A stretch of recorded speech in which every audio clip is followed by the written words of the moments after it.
Welcome back, everybody. Today, we're discussing Westworld, Season 3, Episode 2, The Winter Line. This was by far one of my favorite episodes. So many things about this made me yell in excitement and reminded me so much of the first time that I watched Riddle of the Sphinx in Season 2.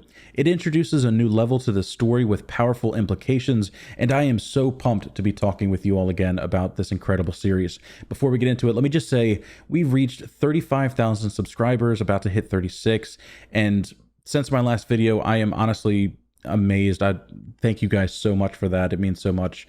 Thank you. But without further ado, let's overthink an HBO show about robots. Starting with the title, which refers to the new park we see, Warworld, the Winter Line was a series of fortifications deployed by Axis powers to defend the western portion of Italy. Applying that to this story, I think we're simply discussing the Warworld storyline as it appears to be in a occupied town during World War II. While we're on this subject, let me just say that this would 100% be the park that I go to. I said this before in a previous video. I mean, just imagine killing Nazis like it was the movie Inglourious Basterds. What an incredible dream it would be to help liberate Auschwitz, or, you know, helping Jews escape prosecution in Denmark with the Elsinore Sewing Club. Now that we've seen this and Medieval World or Fantasy World, Westworld was legitimately the most boring park you could go to. I don't blame the investors at all for wanting to push Ford out now. I mean, read the room, old man. The episode begins with Maeve waking up to find her love Hector seemingly along with her plot to escape and be free together once and for all. Except as soon as he started talking, it was clear everything he said could both apply to reality or the plot that he was given. We watched the storyline play out as Maeve slowly started to figure it out for herself until the big reveal. We must go, Isabella. Isabella? You may remember Isabella was the name of the girl in Hector's backstory that never existed, so this was definitely an extra heartbreaking moment for Maeve to realize that I was now this person.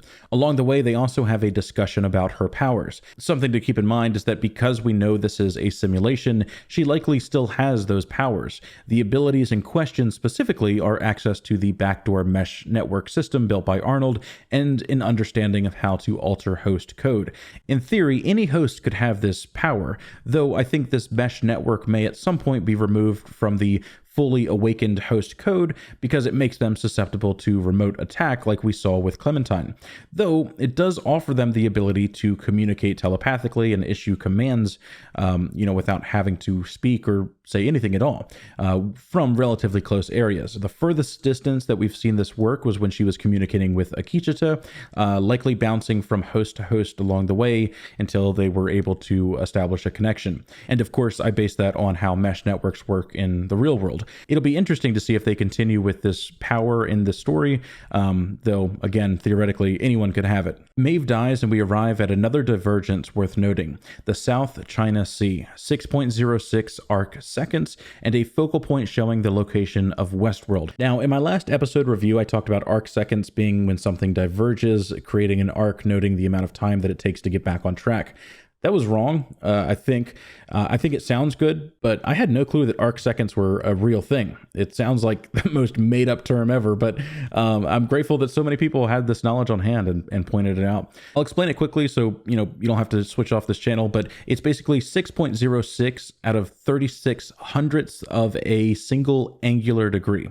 The reason I think this is relevant alongside the other information is to measure how intense or impacting of a divergence this is, while also showing us the power of this machine. We next see her waking up to find Felix, and my giddy excitement quickly fades when he scurries out of the room without providing any comfort to her situation.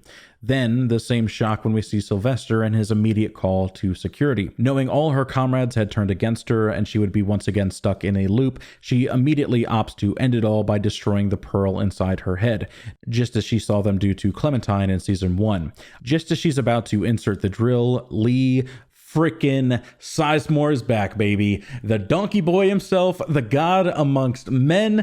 I yelled when he started talking. Oh my god, I was so glad to see him back, and immediately started thinking how great it would be if he just stayed in the park and became the new Ford, was finally able to be the man that he wanted to be, a good man. But as we know, that was not what happened. The next storyline that we have in this episode is Bernard, and we first see him sneaking back onto Westworld. Seeing it from this angle gives off huge Jurassic Park vibes, which of course is interesting because the original creator of Westworld, Michael Crichton, wrote this as well. He sneaks back to the vacation home that Arnold built for Ford and finds Stubbs. The acting by Hemsworth here, spot on. The glitch effect was delivered perfectly, and we learn that he tried to kill himself as the final task given to him by Ford. That he wasn't given some grand escape to learn what free will is, that he was simply in charge of keeping the host safe, and since Bernard made it out, he was done. He tried blowing up the explosive in his neck, but missed and simply left himself immobile. Bernard repairs him, and now that he's back in the park, Stubbs must once again serve as a part of his core programming. Bernard admits that he's there for Maeve, and they go to cold storage to find her. After a short track back to the Mesa, we see the drone hosts are largely roaming the grounds in the physical real world. We also saw no guests in Westworld, which, may be telling us exactly the state of the park, or simply that they were secretive. But they find Maeve's body with no pearl and an interesting stack of bodies that might point to more than just Maeve being taken by Serac. Back in Maeve's storyline, we see her departing ways with Hector and riding on horseback to the forge with Sizemore. Immediately, he starts questioning about where Dolores had sent the data. Now, before we get to the big reveal of the simulation, I've been really considering where this data could be. And I'm like 90% positive the Valley Beyond and all the data was sent to Arnold's house. We know it's at least a somewhat functional facility to rebuild hosts. We know that Arnold would previously come to a cradle himself and, help design Dolores. It's not too far of a stretch to say that he may have one there. We know that Arnold made good money. And the final thing is that the effect used in the cradle with Ford showed the walls coming down over the windows. At the time, it just felt like a good dramatic effect, because he was about to take over Bernard's body. But now that I'm really thinking about it, they may be showing us that this place has the ability to lock down, like it's a secure location, since it has been untouched for all of these years. Seems possible, but I digress. The big reveal, and Maeve is in a simulation. Again, I yelled. This proves a couple things. Serac was in fact using the simulation, and we see the trick played out.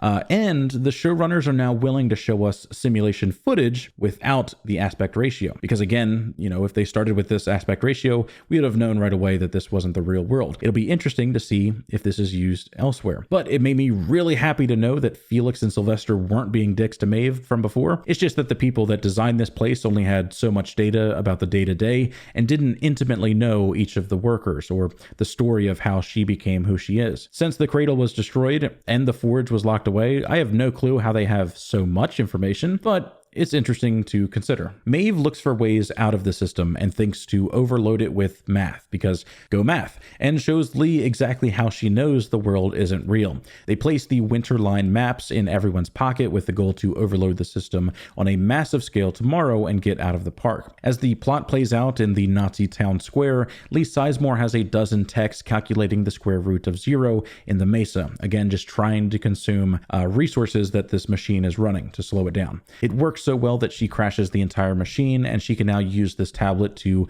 view the real world and finds slow-moving techs and bots monitoring a cradle-like structure with hundreds of pearls currently locked away. It's not clear who else could be in here, or how Serac has so many, or knows so much about how to create a cradle, but he does. The real world is moving much slower because the simulation is drastically faster. Very Inception-y.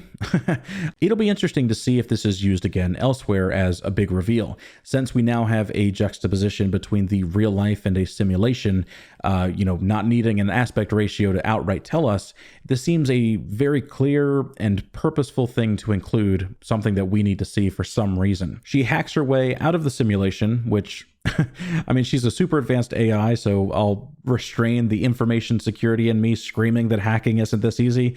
But she gets her chestnut pulled out, and let's be honest, as soon as this drone hits the glass, the plan was doomed to fail. I don't know where this bot was programmed to run, but I don't think Maeve had control after she was disconnected. It dies in the courtyard, and I want to note the effectiveness of this new team. I think the showrunners are showing us a competent team that notices when something's up. They aren't the stormtrooper QA team of Westworld, right? That's kind of the picture that they're laying out here. She, of course, wakes up to find Serac. It'll be interesting to learn how they have a new body ready to go, also how they got the pearl out of the park. But my theory is that the showrunners have already showed us that corporate espionage has been attempted in the past, and when the park collapsed, I think it was probably the ideal time for anyone to strike. I imagine it was probably pretty easy with most people dead, or trying to figure out how to move forward from here. This moving display here really piqued my interest as like something that we're seeing in the real world and why Serac would have it hanging in his home. I've been trying to figure out how to read this, like not just the peaks, but what they're trying to tell us as a full picture. It's very Arrival-esque, but if this is denoting time and doing it as a circle, it's interesting to consider these thicker areas as a future getting worse, as Serac says that it does for humanity. And then as a somewhat clear line with little turbulence, almost like humanity is perfect, but let's face it, that will likely never happen. So I wonder if it's starting over, like the simulation is now seeing a future with little conflict because hosts have taken over. It's hard to know for sure because we don't really have any indication of past, present, or future, but yeah, I think it could work. And I also think that it's fluidly moving up and down because the future isn't determined, because people can still change it. I loved the conversation with Serac. He gives off these heavenly, godlike figure vibes, and he's eating an apple as if he was the snake in the Garden of Eden. Like, equally, Maeve was positioned as one of his angels in all white. This entire scene was just so beautiful and well done. But he reveals that this is the real world, and he is now using Rehoboam to write a better future. But that the outlook for his species looks very grim due to a variable that he could not predict, Dolores. Now, he doesn't outright say it, but this aligns perfectly with my theory of free will being something that the machine could not predict because humans are deterministic. And it shows exactly, as I said in the simulation video, about simulation omniscience and his role in using this machine to produce favorable results for himself and the future for humanity. Now, it'll be really interesting to see where they take this character, and honestly, my thoughts of his intentions have drastically changed. I have a really long theory about this and requires its own video. For now, I'll leave you with Serac may not be the bad guy in this story. He leans his neck to the side, exposing himself to her, knowing that she would take the bait. She takes the bait, she tries to kill him, and he presses a button to stop her. He hopes that the next time they speak, their interests will align. My first thought was that, she would be reset and then forced to do this again, though now that I'm thinking that he may not be a bad guy, that likely won't happen, and maybe opting for a more human approach to simply reason with her. The final part of this episode that we have left to cover is Bernard and Stubbs finding the medieval world Mesa levels and running across Dan Wise and David Benioff, the showrunners of Game of Thrones. Now, this, of course, is just a little Easter egg. I've seen some people really offended by this, but guys, chill, man. We get to see Drogon. Chill.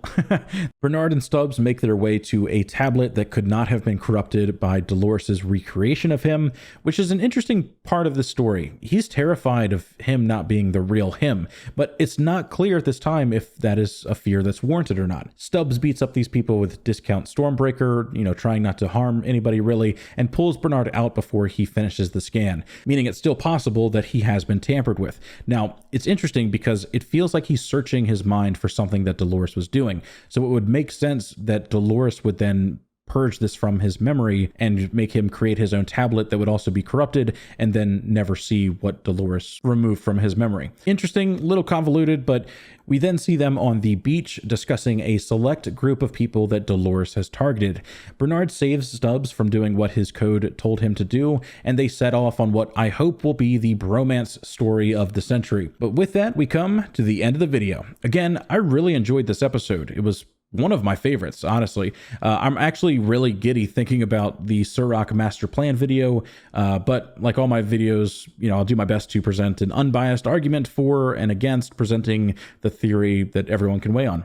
A special thank you to the masterful humans that support me on Patreon: Micheal, Linck, Robert Holtz, Logan, Jeff Chunn, Feewet, and our newest top-tier donor, Elliott, Enriquez, the philanthropists of my life that I could not do this without. Honestly, thank you, gentlemen. You and everyone who supports me making these videos, you all make this possible. If you'd like to join them, check out the links in the description below.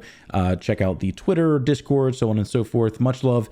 Everybody, all the wonderful humans of the world, stay safe. Thank you so much for being here, and I can't wait to talk to you all again soon.